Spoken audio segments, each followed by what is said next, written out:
What up, my nons? It's DJ Nine the Truth here, back with another video. Yes, the lion is back. Lion! I'm back with another video. Today, nons, I am finally back with the footage from my virtual roundtable experience for the movie American Skin. If you haven't seen my react for the movie, go ahead and check it out. It's gonna pop up here. Mad dope. The movie is everything. If you haven't seen it already, you need to check it out. It's mad dope. Just gonna give you a brief intro real quick, and then we're gonna go right into the footage. I wasn't gonna share the entire footage at first. I was gonna kind of trim it, but forget it. I'm just gonna share all of it from my first one. Just a reminder, if you want to see how I got the chance to be able to do this roundtable experience, go ahead and check out my first video of 2021. I go into great detail on how I was awarded the opportunity to be a part of the virtual roundtable. So go ahead, check it out. I'm not gonna go over it again, but just gonna share with y'all the virtual roundtable for the movie American Skin that myself, Nate Parker, the cast from the movie, as well as a bunch of other YouTubers had the chance to participate in. They sent us the footage, so I'm gonna share the whole footage with y'all. Before I share with y'all all of the goodness in this virtual roundtable, because it was dope, amazing. I would love to do another experience like that. It was everything and then some.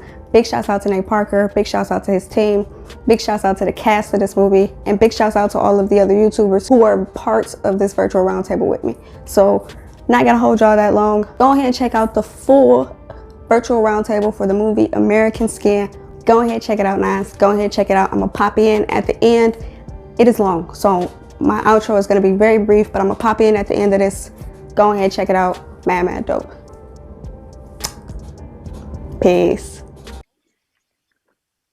And this is the Fan Engagement Roundtable. Maybe I just... Good morning, good morning. Good morning. Morning, everyone. Welcome in. Hey. Good morning. Just as you all get here and connect your audio, just a reminder, please, to keep yourself muted when you're not speaking. I will moderate, so when you hear your name, you can go ahead and ask your question. Please don't ask any follow-ups so that we can get through everyone in the time that we have together. And without any further ado, let's go ahead and kick this off with Brandon Avery. Thanks so much. How you doing? I'm Brandon Keith Avery with Just My Opinion Reviews. And my question is for you, Mr. Nate Parker. There's three aspects of the film that really intrigue me. One being Shane's character, Jordan, bringing him in as a lens for a younger audience to be part of this conversation. Your character, the father, not just mourning the death of his child, but also taking matters into his own hands by force, and also the ending of the film. Out of all three of those aspects, I just wanted to ask you, what was the most difficult at all to tackle, whether or not audiences would accept it or not?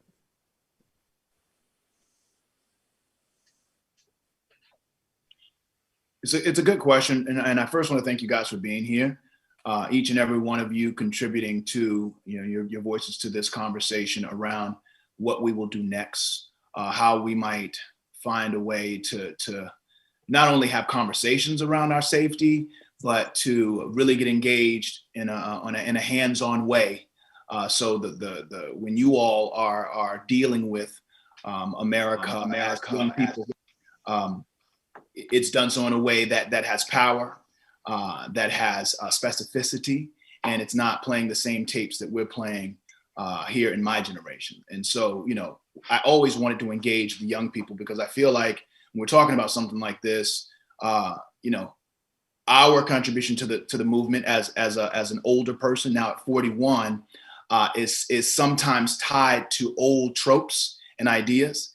And I think based on what we've seen in this past summer, there's a new way with asking and answering questions that you guys are leading. And I think it's super important to not only support you all, but to give you the tools that we have so you can run with your own movement. Of course, we're engaged, but you get what I'm saying.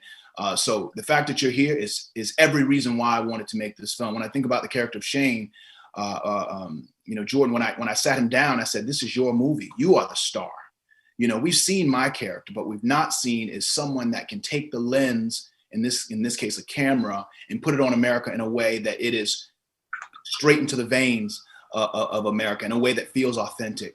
It's a cautionary tale, and it's not a fantasy per se. This is our reality every day. And what you see in the film, while it may seem far-fetched, There are brothers and sisters every day that think to themselves, what would I do if this happened to my child? So I won't speak to the ending, but what I will speak is to the call to action, which is change the narrative. What are we going to do differently? You know, we just saw what happened with brother, Andre Hill. We just saw what happened with Casey Goodson. What are we going to do differently? And how will you all as young folks engage your peers? Because like I said, I do believe the movement is yours. How will you engage your peers in the way that we can change the way that we tackle these issues?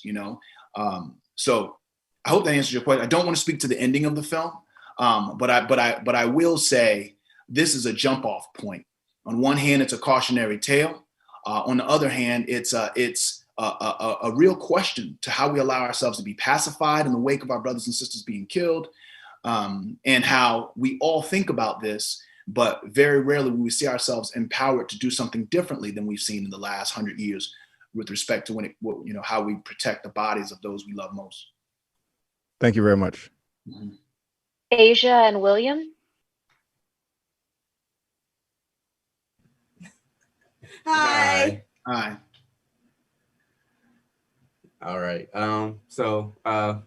This is my wife, Asia. I'm William from the Smileys. So we're the Smileys. So first off, it's an honor to be here. Yes, definitely. Thank you so much. And our question stems around the actual, we kind of struggled with it because it was like, we know this is a fictional tale, but it's also our reality. And us as African Americans, and we also have children. Yes. So a son and a daughter. And a son and a daughter. So the part where you say comply, like just put the phone down, just do what they say. Was that to say like, if we comply, we go home, even though we already know that's not necessarily the fact? And is that a luxury you feel like is only afforded to law enforcement officers? Because even when we do comply, as we've seen time and time again, we still meet our ultimate demise. And it's like within the movie, it's like you get that background with the police officer saying it and then the child saying it. Everyone got to say it, but who does it really apply to? That's the point. That's the double standard that we're living with, that we're seeing every single day of our lives, specifically in the past week in this country. There is no answer. And that's the point. I made this film because I adopted my nephew when he was going into the 8th grade, and he came to live with us in a very nice part of town, in a nice neighborhood. And during that time, we start seeing, the Michael Brown situation happen. And he came to me and said, Uncle Nate, what do I do if I'm stopped by the police? And we had this talk. And I realized just how not only disempowered I was, but how I was traumatizing him by telling him to really forfeit his rights, to put his hands up, to get off his bike slowly, to keep eye contact so he's not seen as a threat, to smile. And I just realized that we are in a situation where there is no answer. Our lives are in the hands of people who are bought into a systemically racist infrastructure that clouds every moment of their judgment at our expense. I'd love to have maybe Omari speak to this as also a father of sons, to get his outlook on it as well. What's up, brother? How you doing, my brother? You look strong. Well, I'm ready. Father sits on the throne, brother. So speaking of the throne, for you, young king and queen, who've been blessed to have 2 kids, Nate and I have talked about this often. And what we also know is from a very spiritual standpoint, children are but loan to us, And that's what really, really sucks, is coming to that very mundane human reality. When you become a parent, you might fight that notion and you claim ownership and you parent them with that notion of ownership, which is very necessary to be able to protect them. But equally, it almost seemed like what Nate was saying, not in a cryptic way, but in a very, very poetic way, is I do not only due diligence to you and your life, but also to my legacy, if I give you whatever need be given so that you breathe another day. How many times as Black men, and particularly specifically Black men, not to single us out versus Black women, but we often are asked at some point by some white counterpart, colleague, or classmate or teammate, you know, what is the deal with you guys nodding at each other when you walk by? You know, we've all heard it, Black women included. And it's almost a moment of excitement for us to answer the question of the legacy or lineage of grandpops who are in the oligarch of those who are about Donald Trump's age and his skin color, have often not asked that question. So for us to be asked that question by, dare I say, their lineage, grandparents again, or grandkids again, excuse me, great grandkids, to say, hey, Nate, Omari, you know, Shane, when he becomes a father, what is that thing that you guys have and you've had it since you're 12 years old and you walk by another brother and you kind of, what up? Well, we know what the answer is. What the answer is.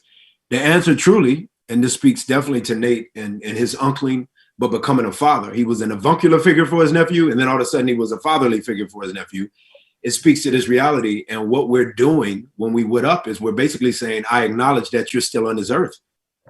Whether you're 11, whether you're 10 years senior that and 21, whether you're 10 years senior that and 31, 41, on to 51, you are still a breathing, living, tangible entity called young man, growing into your kingship and your ownership of your space and plot on this big old earth.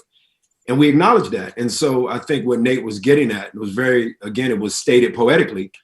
He could not explain necessarily to his son, the character played by his son.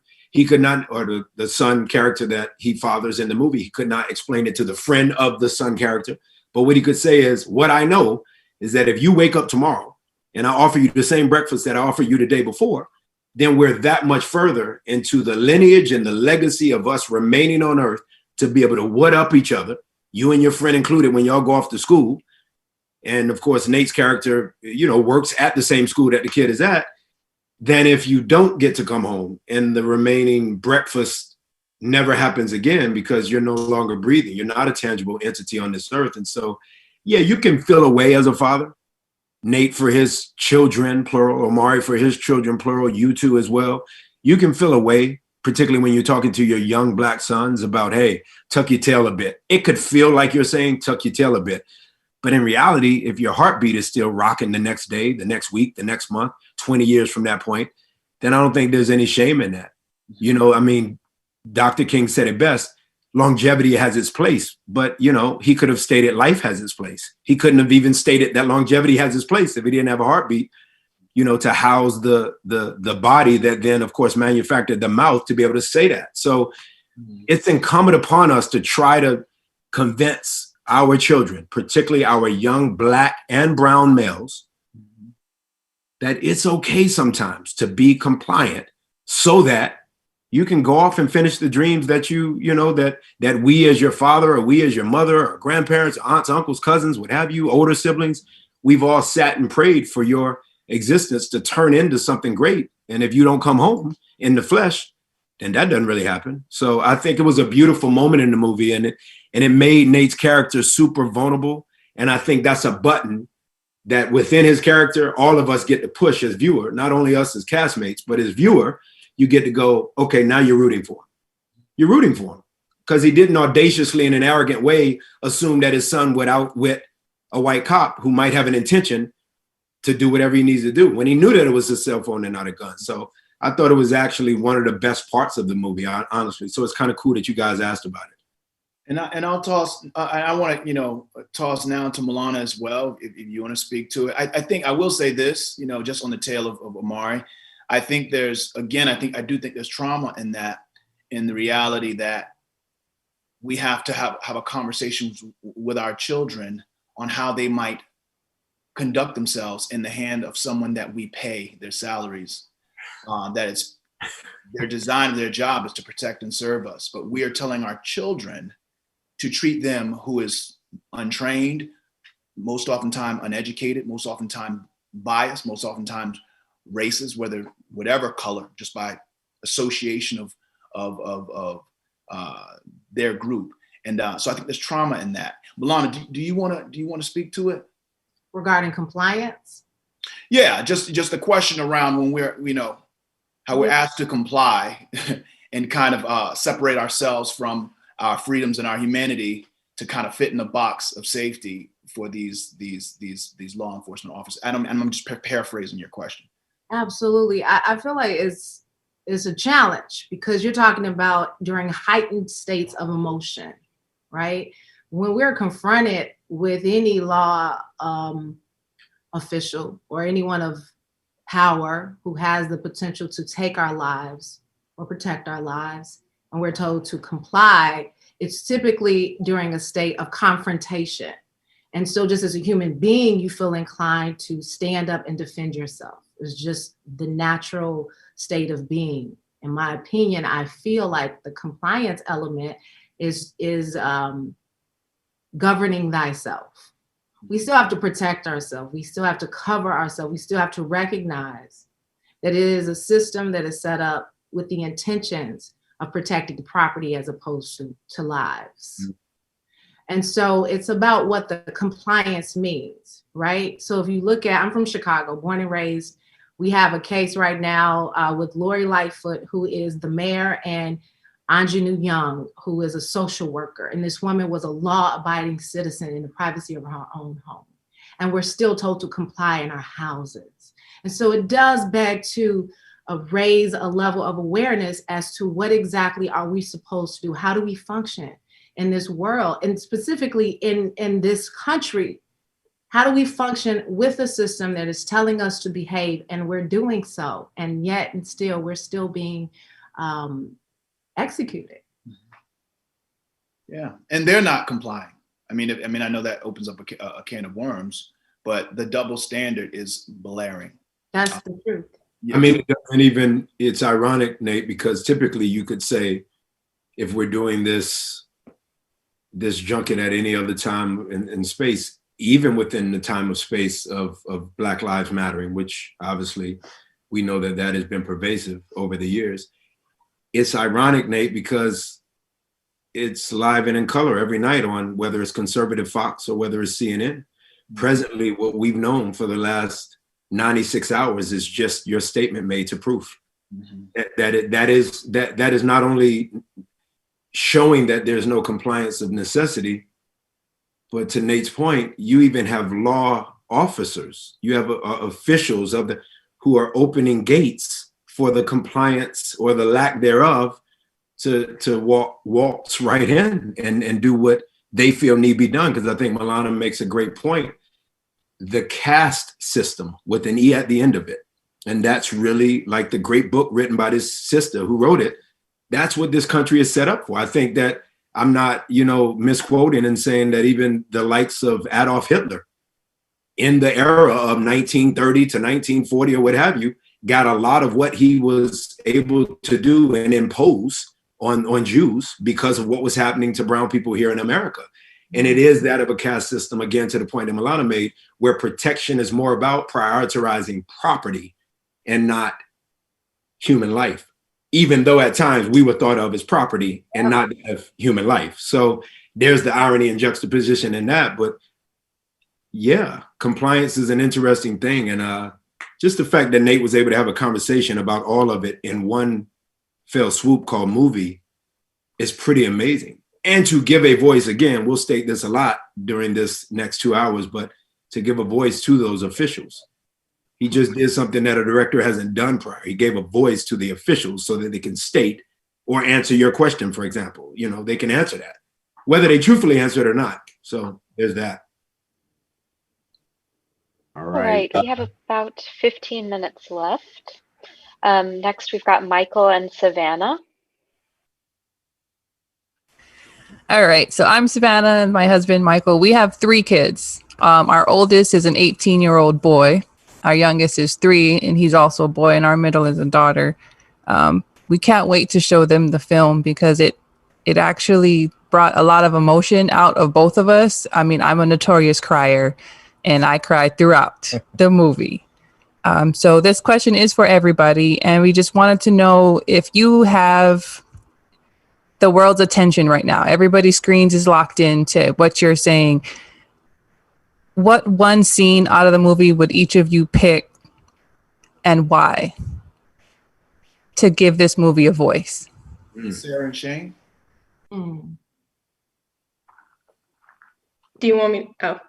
Go ahead, Sue. I would say hands down, it would have to be the ending scene, which I know Nate, we don't want to give it away, but it promotes a much needed dialogue that needs to happen between law enforcement and communities of color. So yeah, I personally think that this film hopefully starts a genuine conversation that needs to be had. And yeah, that'd probably be my favorite scene. I think, thank you for that question. I think the scene between Officer Randall and Nate, Officer Randall played by Bo, where they're both talking about, Nate saying that he wanted to get home with his son. And Officer Randall is also saying, well, I have a kid too. And I think I'm choosing that scene because it's a dialogue like we've never seen on screen before between both sides. And I think that the intention with this film is to heal just that, that space, that gap between law enforcement and communities of, Black and brown people. And that scene is so important because I feel like, people of the opposite side will be able to say, well, I'm reflected there on screen as well. And so they'll be more inclined to listen and hopefully grow from the movie. Milana? I'll say the scene where your character talks about us being nonviolent and responding to these instances in a nonviolent way. It evoked emotion in me because that's always the response. We have to be the one that maintains our level of calmness, and we can't get overtly emotional. We, again, taking it back to this woman, the officer, she's standing there naked and the officers are like, can you not shout? Can you be calm? Can you react like a human being? Because apparently that's not how we're seen. But when your character says, this is how we're supposed to act, it does kind of raise your level of awareness. Then what options do we have?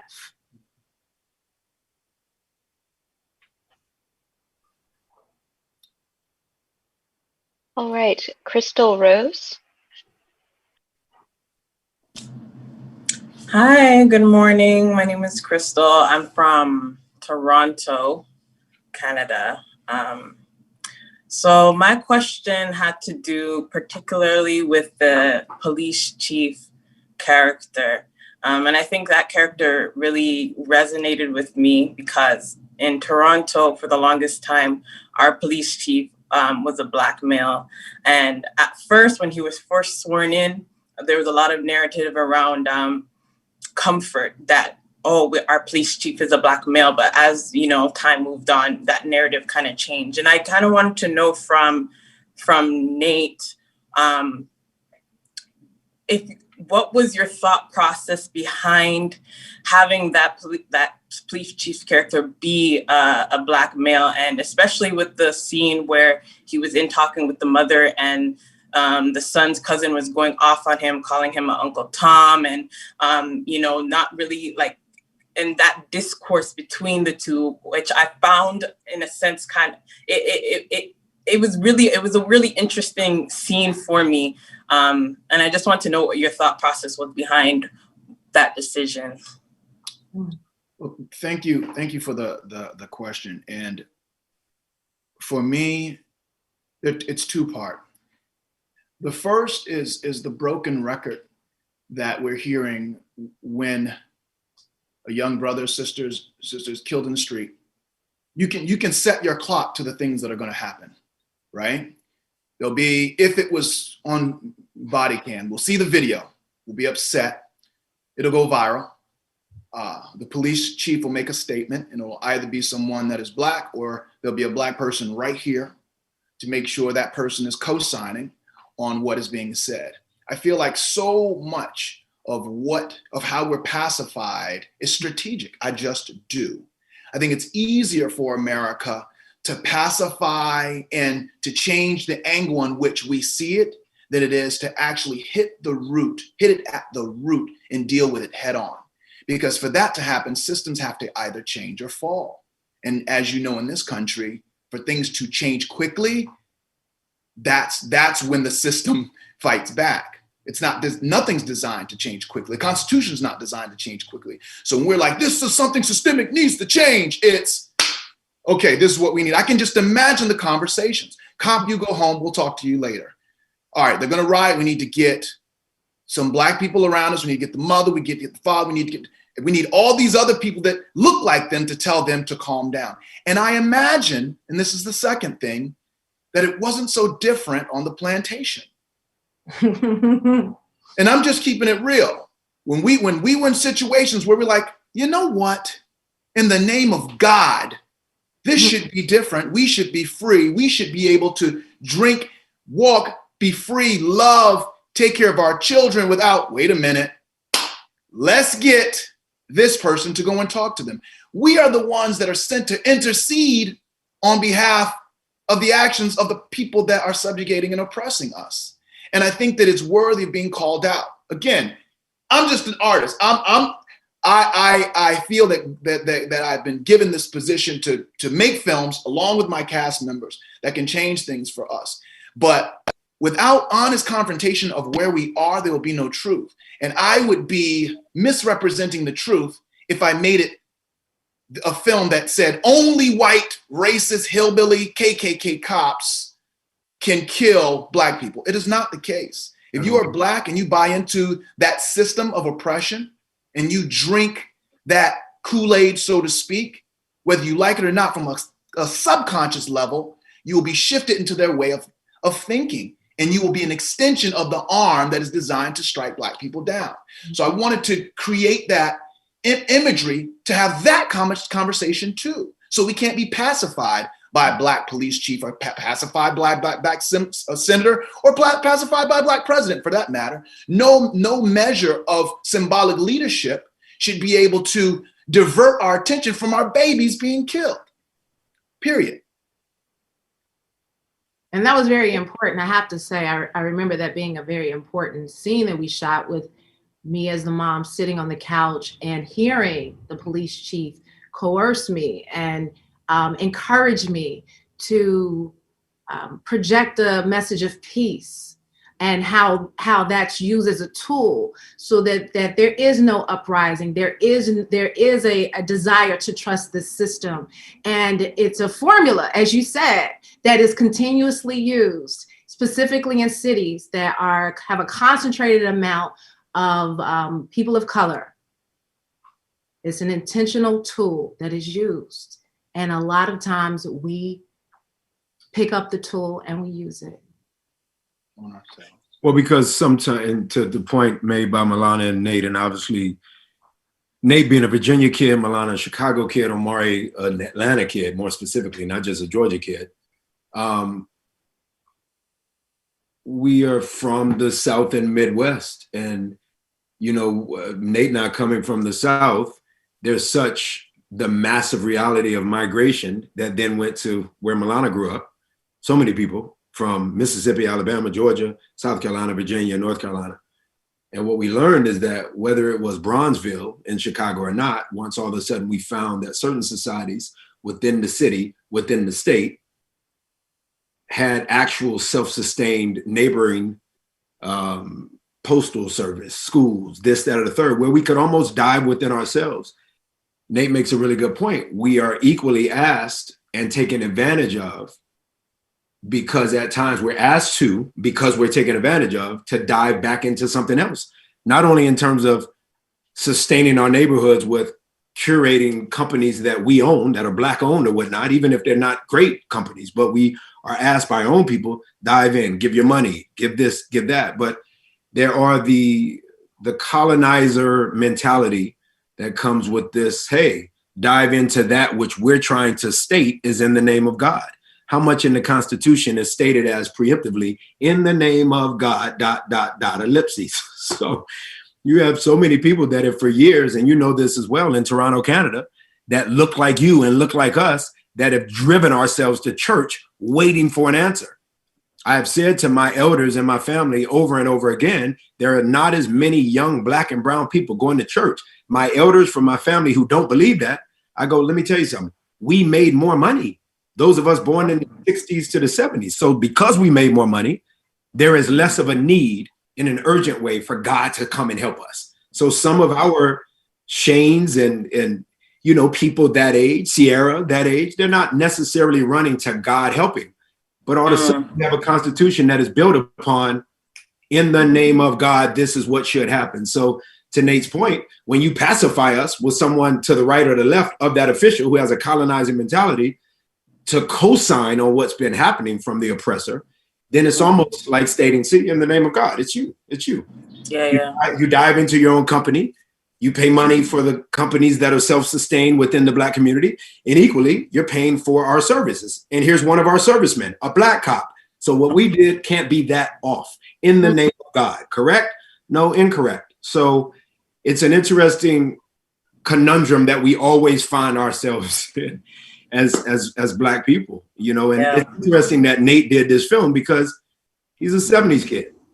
There's that bridge generation. We're born in that decade. Like, okay, I got to make it make sense for my 89-year-old grandmother, but I got to make it make sense for the 8-year-old nephew or son. Like that's, so he's not only positioned as he is as a director, that's why I'm his friend, because he needs a friend, not just a colleague, because that's not easy to speak to all those different conversations that need be had before his time is up as a filmmaker, either as an actor, as a director, a producer, what have you. So it's incumbent upon the world of artists to make films like this. And it's kind of neat that we were able to do this at this moment, because the true pandemic is not Corona.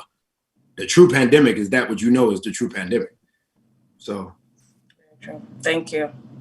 Thank you. This will be our last question. Tony?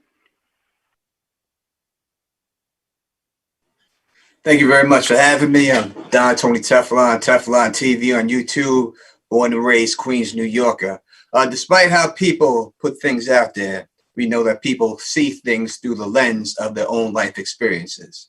And though people say that they are willing to have conversations, most people have conversations but aren't willing to listen to the other side's conversation because of what they've been through in their life.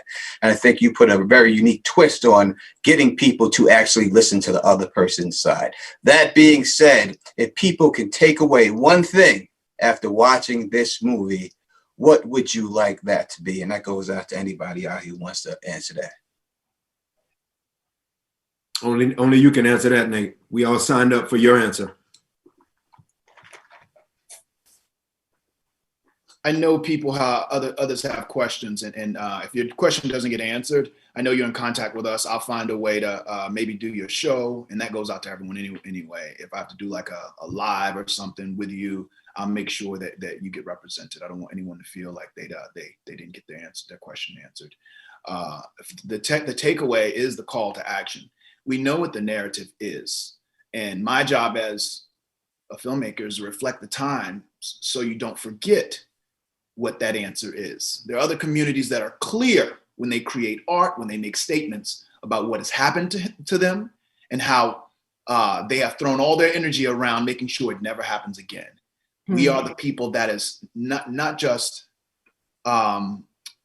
pacified, but all expected to kind of live in this perpetual revolving door. And I just ask that you take what you know, take what you saw, take what you want to see, and use it to change the narrative. I would love to have Vanessa speak if you want to. I see her down there. If you want to speak to that question, what is the takeaway? Someone that has been so connected to this movement as well, and someone that plays a mother that is represented in the way my mother took care of me. My grandmother, who was very young, took care of me. What do you think, Vanessa? Well, there's a lot of takeaways, obviously. I mean, of course, the first takeaway is that we're being slaughtered, and it has been going on for centuries and decades. So that's the obvious. But then I think you, as a filmmaker, what I love about this movie is, though, this is not a new story Nate's telling. This is a story that we all know to be true. But the spin that you put on it and the ending and the what if, that's the takeaway. The what if for me. What if, without giving the movie away, what happens at the end happened, if we could come and really examine that. And a question that was asked earlier about one of the things that you like, the favorite part. I mean, I have several favorite parts, and a lot of people touched on some of those parts. So without repeating that, one of the takeaways for me too, Nate, was when the officer at the end, he wanted to walk out with you. And he said, you know, paraphrasing, I see things that I never saw before. Or he said something like, I thought about things I never thought about before. And I think that's one of the big takeaways for this movie, is for everybody to see things, think about things on both sides that you never saw before. Because we are forced as a community that, as we're so used to being brutalized by the police, we're so used to seeing this on the news. It's like, oh, here goes another one. But once you put us in their shoes, not that it's right, not that we understand, not that the training does not need to be re-examined, because it absolutely does. All those things are important, but you put us in their shoes and you've made us think about, what are they thinking at those moments? That's an important takeaway from this movie. What would I do if I were that person? You know? And then the takeaway that the other side gets to see is what they don't want to see, what they choose not to view in those quick moments, those moments instead of taking a breath. Because I always say, what happened to shooting somebody in the knee? What happened to that? I mean, do we have to get people in the back running away from you? I get that you're trained to protect and serve and you might be threatened, but how about taking a kneecap out once in a while? Because I guarantee you they're going to stop running and they're going to fall down, but they'll still be alive. So I think there's a lot of takeaways, being that we both need to hear each other's sides. We both need to think about what we would do if we were that other side, and then to come together, because the most beautiful moment was at that end for me when he said, I want to walk out here with you. Okay, spoiler alert. I love you, Vanessa, but we can't talk about the end. Well, anyway. And that'll be cut anyway, off. But anyway, I didn't tell about the other part, but anyway. But you've gotta look at each other's side. And just the fact that he was able to examine what he could have done differently and to see where he messed up. Mm-hmm. And I'll comment to that really quickly. I know we have to go, but I think it's important for us on this call to not get sidetracked by the demonizing of an individual as if it's an isolated event. Mm-hmm. You know, you have to recognize we're dealing with systems that are designed to make widgets, and those widgets are cops that do not value Black lives, period. So it's interesting how no matter, you know, when they say they arrested, they fired the cop, there's nothing to clap about. That system is creating widgets, which is why the brother Andre just got killed. Brother Goodson just got killed. And what time is it? Because while we're on the phone, if a Black man, woman got killed, we would not be surprised. And if it happened tomorrow, we would not be surprised. And if they fired every cop and put every cop in prison up until today, within a week, it would happen again. Because it's doing what it was designed to do. That's where you come in. And I put a lot of pressure on you as the younger generation. Not that I'm old, but it's yours now. You got the mic. You have the torch. There's nothing more powerful than what you got to do every day. And that is speak to your audience about current events and holding us accountable, which is why you're here and old heads ain't here. This is not just fan engagement. You know what I mean? This is empowering you all to do what you do. So please, you take that away. What will the next 10 years look like? Because if it's like the last 10 years, we're doomed. And you're not old, Nate. 41's not old. No, you're the same age as me, baby. Thank you all. It's been a really interesting and engaging conversation. Stay in touch. If you reach out to Kim, who sent your confirmation email, she should be able to help you if you did not get your question answered today. Thank you all. Thank you. Appreciate you guys. Thank you. Thank you. Did we do a picture or something, like a screen grab? How do they do it? All right, we'll do something like this. Everybody smile.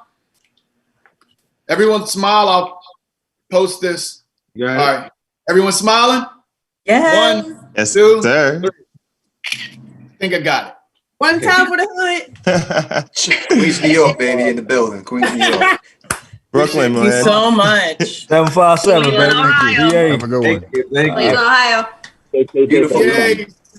Bye. Bye. Bye. Thank you. Welcome back, Nines. You just witnessed the full virtual roundtable interview for the movie American Skin featuring Nate Parker, the cast of the movie, as well as myself and other YouTubers. I truly hope you enjoyed it. I truly hope you got the message of it. I'm not going to hold y'all too long for this outro, but yes, the movie is amazing. If you haven't seen the movie already, go ahead, check it out. It is an amazing, amazing movie. Big shouts out to Nate Parker once again. This movie is everything. This movie is just a must watch for everybody. Everybody, you feel me? Don't matter the color of your skin. Everybody needs to watch this movie. So watch this movie. Watch this movie with others. Expose people to this movie. Just take what you can get from this movie. Just take something from this movie because it is so, so important. I don't really have anything to say to close this out other than the virtual roundtable experience was amazing. It was everything. Big shouts out to Nate Parker once again and his team and the cast and the other YouTubers involved in the virtual roundtable. You need to check out this movie, American Skin. Check it out, check it out, check it out. Once again, guys, this experience, it was everything. It was amazing. I'm truly thankful. I'm truly humbled, grateful, all of that. And then some, to be able to participate in that, it was just everything. I'm just so grateful that I was able to take part in something like that, you feel me? So it was everything. I hope to do another. I hope you watch the movie. Once again, American Skin, it's out right now. Go watch the movie. Watch the movie. Watch the full video. Check it out. Let me know in the comment section if you have seen the movie, how you feel about the movie. Let me know in the comment section also if you have reservations about seeing the movie, if you haven't seen the movie. Let me know also in the comment section if you have seen the movie, any conversations that you want to have on different situations without giving any spoilers in the comments. Let me know. I am so open to getting different perspectives and to start the conversation. We have to start the conversation. We have to force those hard conversations. So please, if you have seen this movie, and if you haven't, any comments that you have, if you've seen the trailer or if you have seen the movie, drop it in the comments. I'm ready. I'm very open to talking about what goes down in this movie, you feel me? So let me know in the comment section below. Once again, let's get this conversation started, you feel me? We gotta change the narrative. Hashtag change the narrative. Hey guys, that's gonna wrap up this video. Once again, I truly hope you watch this full video. Once again, I hope you go check out American Skin. It's out right now. Big shouts out to Nate Parker. Big shouts out to the cast of the movie American Skin. Big shouts out to all of the other YouTubers that were included in this virtual roundtable. Much love, much love. Hey guys, that's gonna wrap up this video. If this is your first time tuning in, go ahead, join the squad, hit that subscribe button, hit that notification bell so you know exactly when my videos drop. Got videos coming at you every Tuesday and Friday. Vibe with the truth. Hey guys, that's gonna wrap up this video. If you like it, go ahead and give it a thumbs up for me. Vibing with the truth. Go ahead and subscribe to this channel. Till next time. Peace.